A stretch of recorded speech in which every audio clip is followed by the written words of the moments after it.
Comment vous pouvez aimer l'automne? Bonjour à tous, aujourd'hui on se retrouve pour la vidéo bilan du Pumpkin Autumn Challenge. Et je sais pas si ça va beaucoup s'entendre, mais la maladie m'habite. J'ai le rhume, voilà.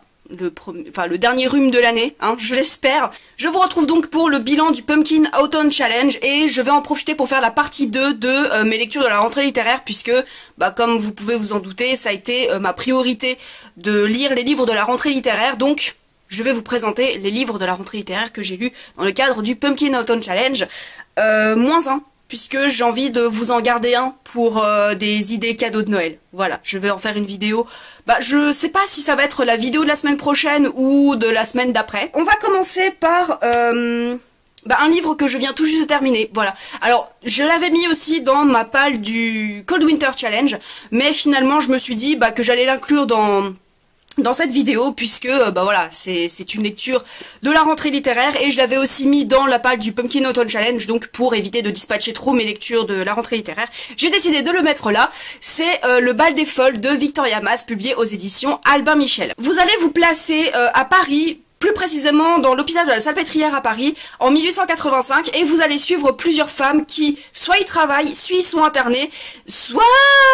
je veux pas forcément en dire plus, parce que sinon ça risque de spoiler un petit peu. Vous allez d'abord rencontrer Geneviève, qui est une des infirmières de l'hôpital de la Salpêtrière, qui a une réputation d'être celle qui encadre tout, en fait. Vous allez suivre aussi Louise, qui est une des aliénées, et qui est une aliénée un peu particulière, puisque c'est une fille qui est souvent prise par le professeur Charcot pour faire ses cours sur l'hypnose et sur l'hystérie féminine, en 1885.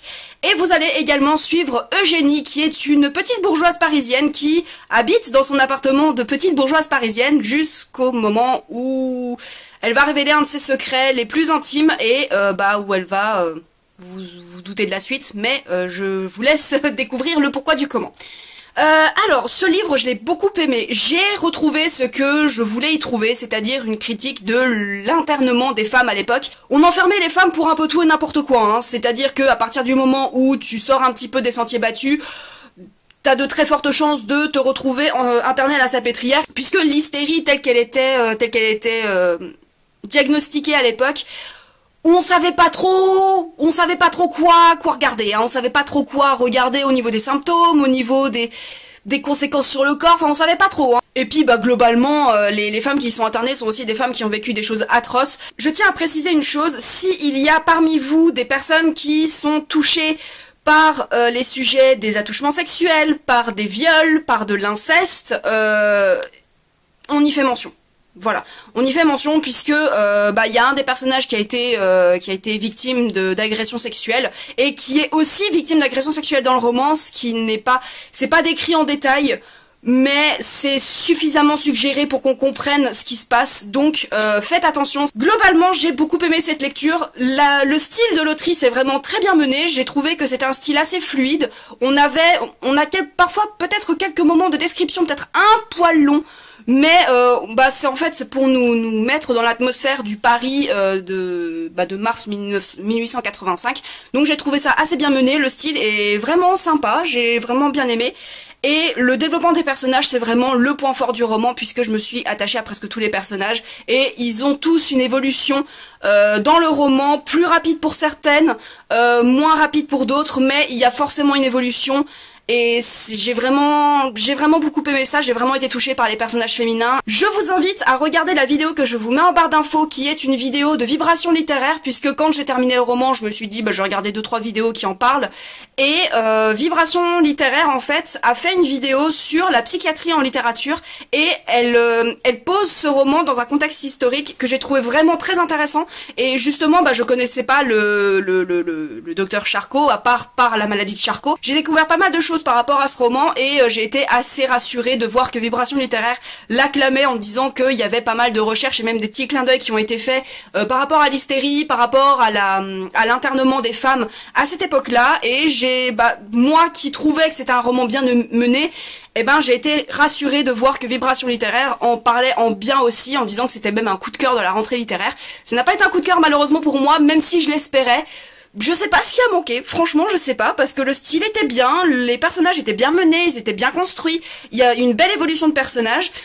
Je ne sais pas pourquoi pourquoi ça n'a pas été un coup de cœur, mais en tout cas c'est une lecture marquante et c'est une lecture que je garderai avec plaisir dans ma bibliothèque. Ce livre je l'avais classé dans les freaks, c'est chic je crois, donc par rapport à l'aliénation etc, aux différences.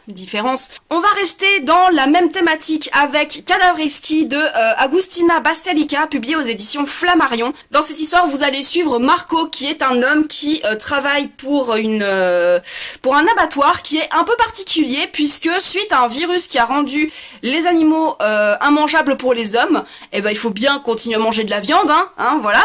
Et les hommes ont décidé de créer une espèce de sous-espèce humaine pour quand même continuer à manger de la viande et quand même rester quand même un peu éthique parce que c'est pas du cannibalisme, non. Vous sentez la mauvaise foi? Vous sentez la mauvaise foi de ce discours? Donc on va suivre Marco, donc qui travaille dans un abattoir, donc pour les bêtes, les têtes comme il les appelle. Et un jour il va se voir offrir une tête femelle chez elle et en gros c'est un de ses collègues je crois qui lui offre et il va lui dire t'en fais ce que tu veux quoi, voilà. Et Marco il sait pas forcément trop quoi en faire au début justement puisque c'est un peu illégal, il peut se passer des choses assez moches avec cette tête justement et je vous laisse découvrir la suite mais c'est pas ragoûtant.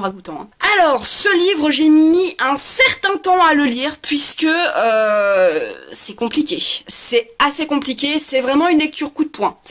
Je pense que c'était vraiment le désir de l'autrice de faire une lecture coup de poing qui se déroule. Pour moi, au niveau de la narration, ça s'apparente à une très grosse nouvelle, puisque le livre fait presque 300 pages, il fait 292 pages. Pour moi, c'est une grosse nouvelle, puisque j'ai eu l'impression que la construction du récit, en fait, s'apparente énormément au format de la nouvelle. C'est-à-dire qu'on va vous présenter, on va vous présenter l'univers, etc., le personnage, faire l'évolution du personnage, etc.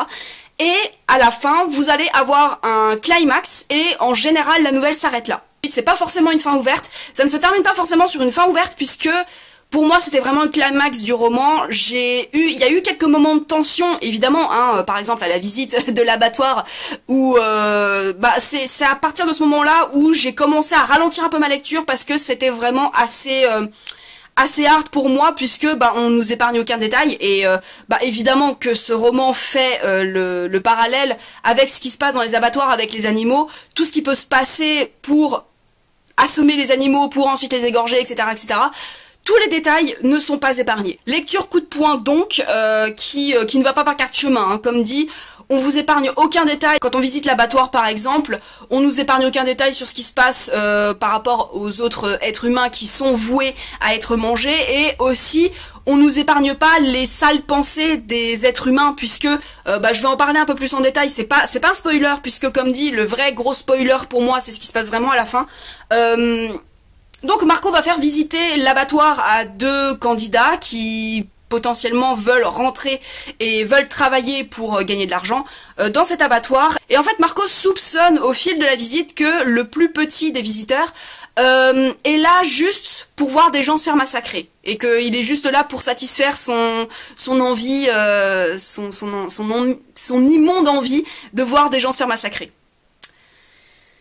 Voilà. J'ai beaucoup aimé aussi le contexte économico-politique qui est dépeint dans ce roman puisque ça a forcément le fait que les animaux ne puissent plus être mangés a forcément eu des conséquences économiques et politiques sur tous les pays de l'Europe. Il me semble que ça se passe qu'en Europe ou alors c'est peut-être mondial, mais je ne sais plus. Mais j'ai beaucoup aimé le fait que l'autrice soit allée jusque là dans sa réflexion de est-ce que si on ne mange plus d'animaux par la force, quelles sont les répercussions économiques et politiques de ce changement de cap en fait par rapport aux animaux, etc. Donc j'ai vraiment trouvé ce livre bien construit dans la manière d'une nouvelle, mais quand même assez bien construite. Lecture coup de poing. Faites attention quand même en le lisant puisque comme dit, il n'y a aucun détail qui sont épargnés et je pense que je vais en rester là pour mon avis.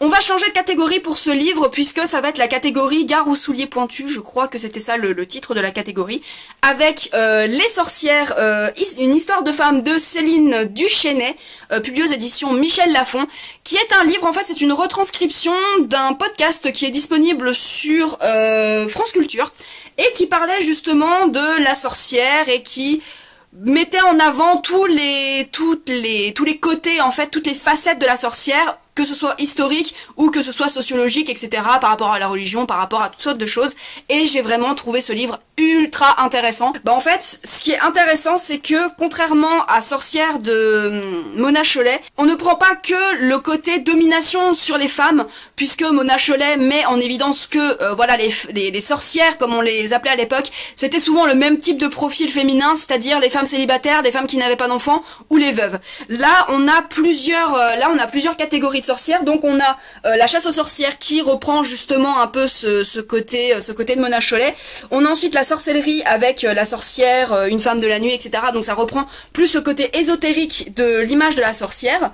Ensuite, nous avons les figures de sorcières, par exemple, comment représenter les sorcières, dessiner les sorcières, etc. Comment est-ce que le public, entre guillemets, s'est associé à l'image de la sorcière, et sorcières politiques et féministes qui parlent plus de l'image de la sorcière qui a été reprise par les féministes, surtout les féministes américaines, pour lutter pour le féminisme et contre le patriarcat. Et j'ai adoré ce bouquin, il était super bien.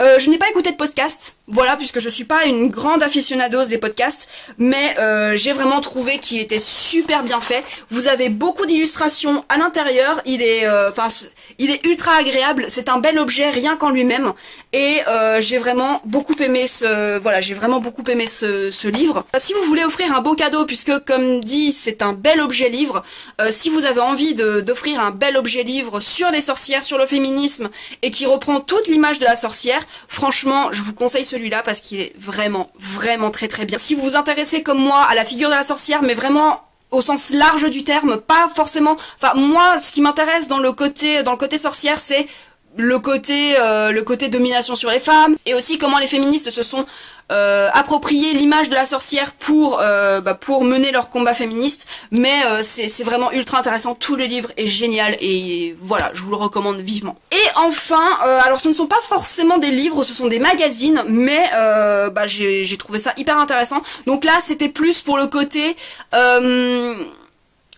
astral, pour le côté, alors là je saurais plus le nom de la catégorie, je le noterai sur la vidéo quand je le retrouverai, mais dans ma page j'avais mis le cahier de vacances spécial espace de Florence Porcel, Florence Porcel qui est youtubeuse et qui fait des vidéos sur tout ce qui est cosmos, l'astronomie, etc., et qui est une personne ultra intéressante et ultra passionnante à écouter et à suivre aussi sur les réseaux sociaux.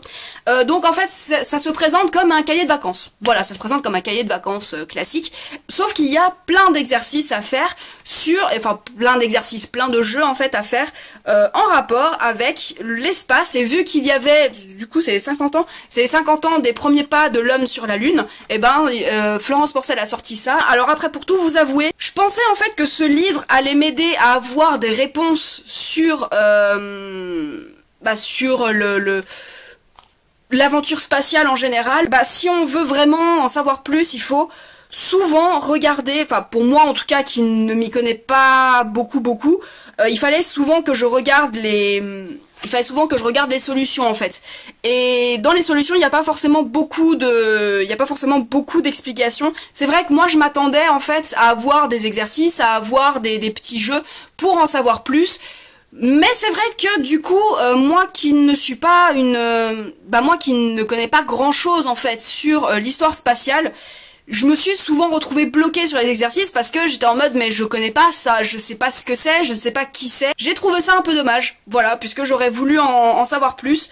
Mais du coup, vu que je voulais en savoir plus, je m'étais acheté, alors ça c'était dans le... Je les avais achetés en fait dans le train pour rentrer à Lyon après avoir passé mon week-end à Paris, donc pour la remise du prix du PLIB. Question clé sciences.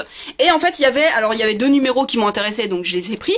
Donc celui-ci c'est plus sur la psychologie et dans celui-ci en fait on a les 100 théories scientifiques expliquées en un clin d'œil. Donc en fait vous avez à chaque fois une double page sur